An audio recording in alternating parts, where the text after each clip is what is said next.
What is going on, guys? I'm in here, and today I'm going to be showing you guys how to install custom firmware on your Wii U. What we're going to be doing is actually buying a game off of the eShop so that we can install custom firmware on it. So you will need to have a compatible DS virtual console game or have some money on your Nintendo account. So if you want to know if you have a compatible virtual console game, I'll leave a Google Doc link in the description. It should be the first link, and it's going to be a Google Doc of all the compatible games that you'll be able to use for this exploit. But if you don't have one already, you will need to pay at least $5-10 depending on which one you're going to buy. But what I'm going to recommend buying is Brain Age. I'll be going into that later on. So let's just jump right into it. So first, what you want to do is, of course, you want to make sure your money is in your account. And then what we're going to do is actually go to the eShop. Alright, so what you want to go do now, you want to go over to the virtual console games. So, and as you can see, we're on DS.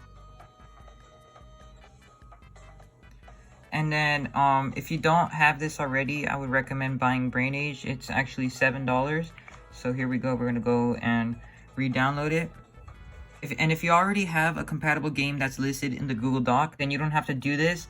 But if you actually do end up playing that game and you don't want to sacrifice it, then you could still buy another one of the compatible games or just this one. So, after this exploit, you're actually not going to be able to use the game again. So make sure that you're going to be using a virtual console game that you won't actually be playing. And I don't even think most people would be playing Brain Age anyway. So as you can see, our Brain Age game is right here. So what we're going to go and do now is go and install some files on our SD card.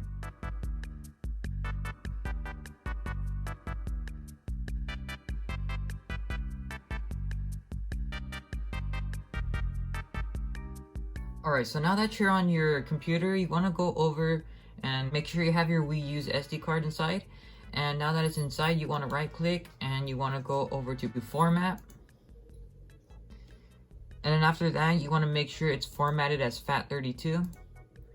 And then you want to go and name it as SD card or something, because if you have it named as Wii U or CBHC, it will have some problems later on. So just make sure you name it like SD card or something other than Wii U or CBHC. What you want to go and do now is you want to go in the second link in the description, and it should take you to this cold boot hacksheet custom firmware all-in-one.zip. So what you want to do is just download that. After that, as you can see, we have the extracted folder. So what you want to go and do now is open this up, and take all of these and put it onto the root of your Wii U's SD card. After that, you just want to take the SD card out of your computer and put it inside of your Wii U, and then I'll show you guys what to do next. Go over to the internet browser. Alright, so now that you're here, go over to settings, and you want to go and press delete all cookies. After that, you just want to press back. You want to press URL, go to Wii U exploit .xyz, just like that. And what you want to do next is just press OK. You want to go to run homebrew launcher,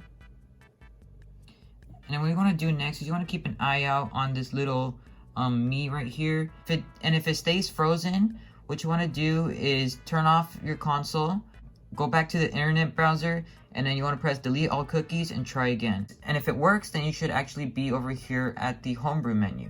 Alright, so what you want to go and do next is you want to go over to this over here, the Wii U NAND Dumper app. Press load. And then what you want to do next is just press A. Basically what we're doing right now is we're actually making a NAND backup. So just in case if your Wii U ever breaks or anything goes wrong later on, then you're going to be able to restore your Wii U. Once you're done, it should start rebooting like this. Alright, so what you want to do next is you want to take your Wii U's SD card out of your Wii U and put it inside of your computer. And what you want to do next is you want to go and make a new folder on your computer, anywhere basically. And what I'm going to name it is Wii U NAND Backup. And after that, what you want to go and do next is you want to go to your SD card, take all these .bin files, and then what you want to do next is you want to go over to where you created your folder, put it into the folder you just made. So here we go, Wii U NAND backup. And then what we want to do next is just wait for all of this to be done transferring over to your computer. Alright, so now that you're done copying over the files to your computer, you could just delete these already. And then what you want to do next is take your Wii U's SD card and put it back into your console. You have your 30th. Alright, so now that you have your Wii U's SD card back inside of your console, you can go and launch up the internet browser again. And then what you want to go and do next is go over to settings and delete cookies just to make sure that it works again. And then you want to go and launch up the exploit again. You want to go over and launch up the HacksG app. And then you want to go over to the game that you want to install it over. So mine is going to be Brain Age, and you choose whatever you're going to be using. And then you want to press A.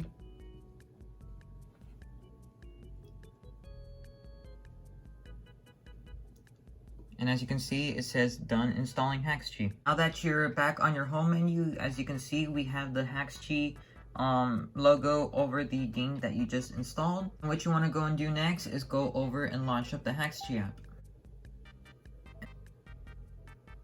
After that, this should be normal. And then what you want to do again is you want to actually launch up the HacksG app again, but you want to make sure you have the A button being held while you're pressing it. So what you want to do next is you just want to run the modified DS game again, and after that you can just hold A.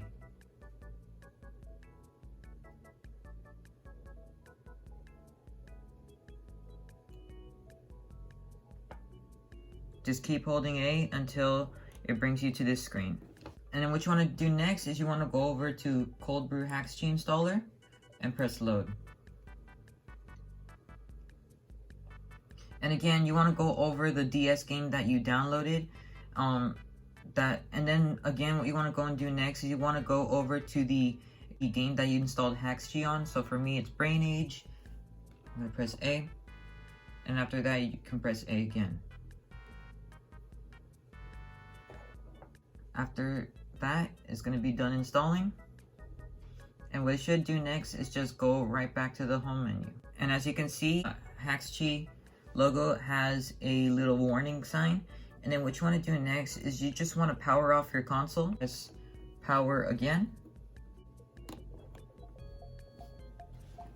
After that, it should take you to here. What you want to go and do now is go over to auto boot, and then you want to press the A button until it says system menu. And then after that, you can go all the way back up and go over to boot system menu. What you want to do now is you want to go over to the internet browser, and then you want to go over back to the exploit. After that, you want to go and scroll right, and then until you see Whoop Installer GX2, press load. You want to go over to Homebrew Launcher channel and press install, and then you want to press yes, and then you want to go and install it over to the NAND. After that, you just want to press OK. After that, you can just press the home button, and then you can press home again. And it should take you to the Meme Maker app. That's normal. I'm going to press close. And then after that, you can see you have the Homebrew Launcher inside of your Wii U's home menu. And then the last thing you want to do is you want to put this away somewhere. I would recommend like the last tab of your Wii U's menu, or you could put it on another folder and put it on the last tab of there. Put this anywhere you want. And yeah, so now with this installed, you can now just open the Homebrew Launcher without having to do the browser exploit anymore. And now you have custom firmware fully installed on your Wii U, and you don't even have to do anything. This method allows you to have custom firmware installed on your Wii U from the get-go, so you don't have to launch anything up to actually launch up custom firmware like the other exploits do. So yeah, now that you have custom firmware installed, the next step to do is just leave a like, comment, subscribe, and if you need help, join the Discord server. Thank you all for watching this tutorial, and I'll see you all later.